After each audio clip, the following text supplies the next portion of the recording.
This is the story of Atalanta, and for those of us that grew up with Free to Be You and Me. This is Betty Miles' retelling of the Greek myth Atalanta.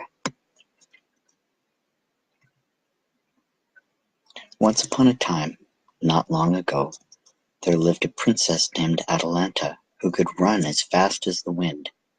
She was so bright and so clever and could build things and fix things so wonderfully that many young men wished to marry her. "What shall I do?" said Atalanta's father, who was a powerful king. "So many young men want to marry you, and I don't know how to choose." "You don't have to choose, father," Atalanta said. "I will choose, and I'm not sure that I will choose to marry anyone at all." "Of course you will," said the king. "Everybody gets married. It's what people do." "But," Atalanta told him with a toss of her head, "I intend to go out and see the world. When I come home, perhaps I will marry and perhaps I will not." The king did not like this at all. He was a very ordinary king. That is, he was powerful and used to having his own way. So he did not answer Atalanta, but simply told her, "I have decided how to choose the young man you will marry. I will hold a great race, and the winner, the swiftest, fleetest man of all, will win the right to marry you."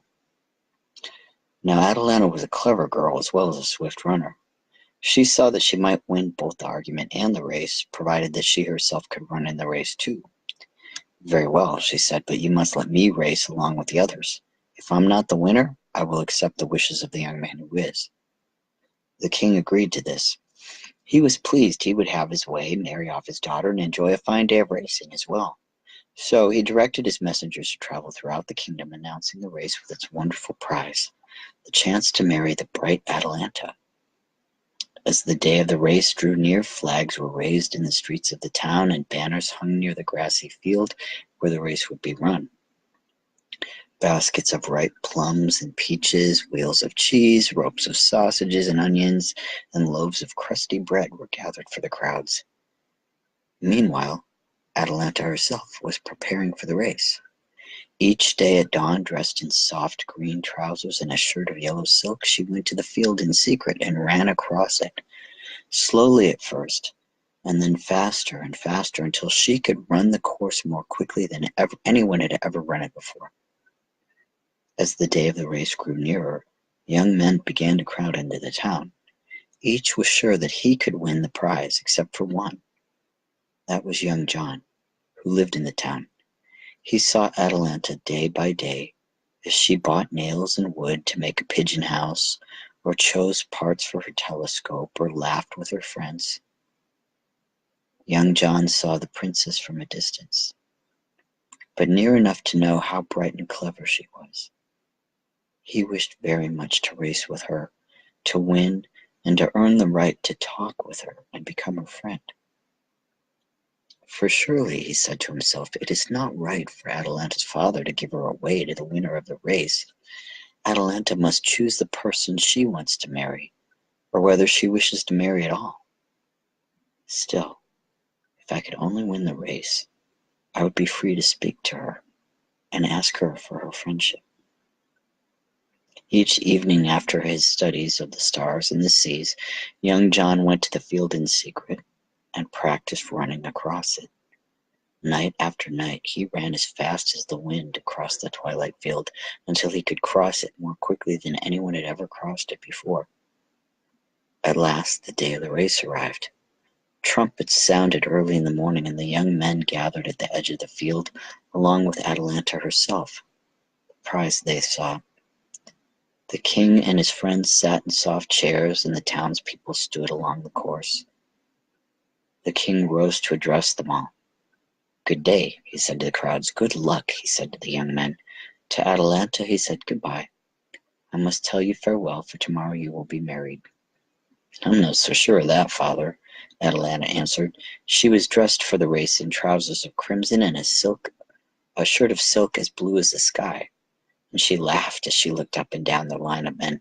"Not one of them," she said to herself, "can win the race, for I will run as fast as the wind and leave them all behind." And now a bugle sounded and a flag dropped, and the runners were off. The crowds cheered as the young men in Atalanta began to race across the field.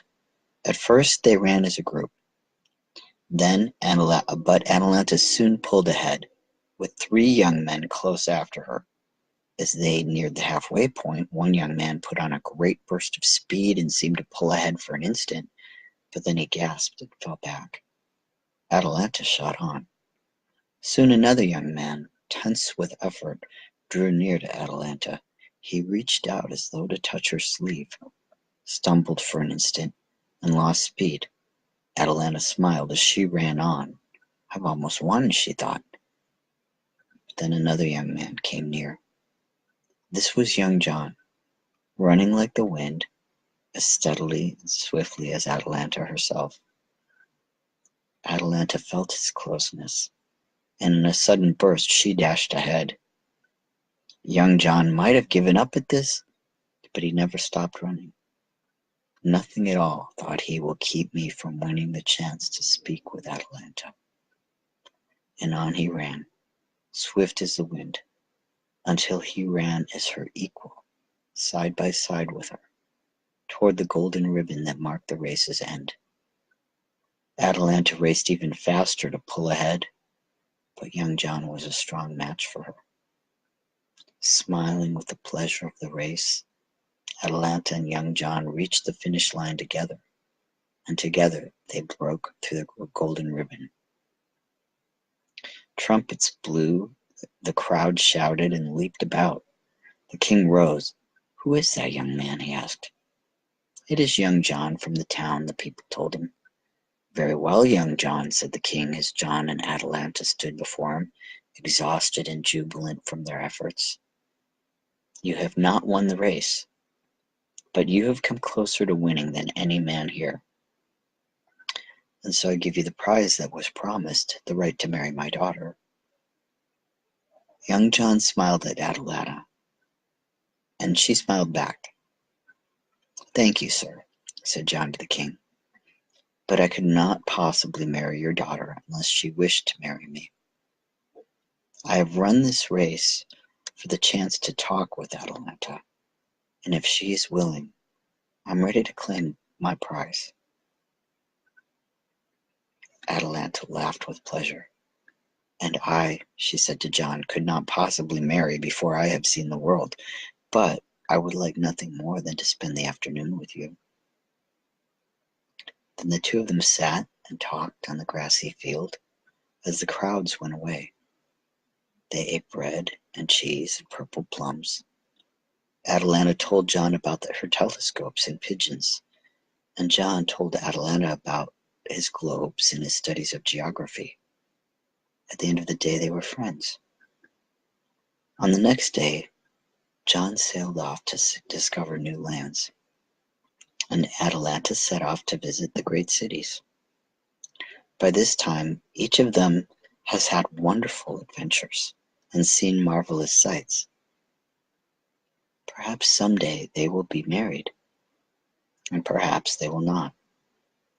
In any case, they are friends, and it is certain that they are both living happily ever after.